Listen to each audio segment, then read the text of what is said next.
An Israeli source says United States Vice President J.D. Vance is expected to land at Ben Gurion International Airport on Tuesday.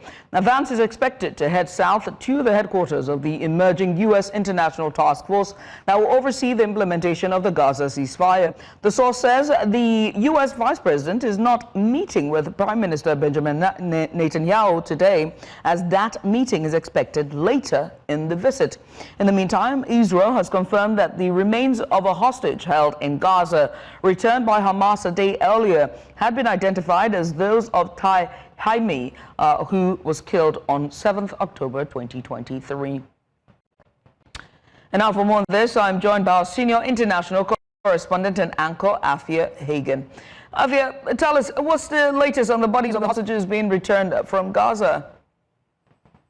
Well, the body of Tal Haimi was returned yesterday. He is a father of 4. So that means that there are 13 bodies that have now been returned by Hamas to Israel. That means that there is 15 remaining that are still missing in Gaza. Now, let's remember, as part of phase 1 of the ceasefire deal, all of the hostages, those who were alive and those who died in captivity, had to be returned by 10 a.m. last week on Monday.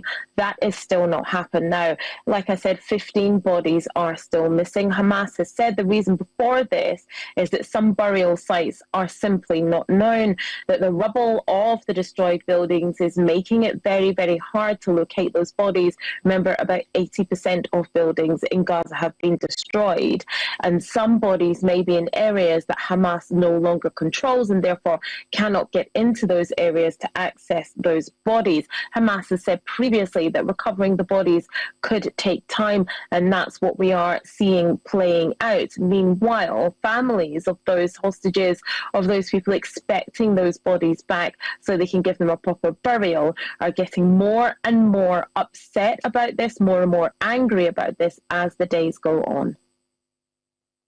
We understand that U.S. Vice President J.D. Vance has arrived in Israel. What can we expect from him?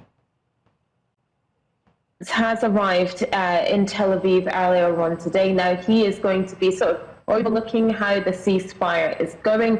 His counterparts, Steve Witkoff and Jared Kushner, arrived in Israel earlier on this week. They have met with President Benjamin Netanyahu. There's a chance that Steve Witkoff will meet with some leaders of Hamas also to negotiate, to make sure that this ceasefire holds. There has been some incidences of violence within Gaza over the past 72 hours and especially over the weekend, but the fragile ceasefire is holding. That's why J.D. Vance is in the country, to make sure that that continues and to make sure that these ceasefire talks continue. Remember, we are only in phase 1. We have to get to another 2 phases before we get to a full cease of the war, before the war is completely over.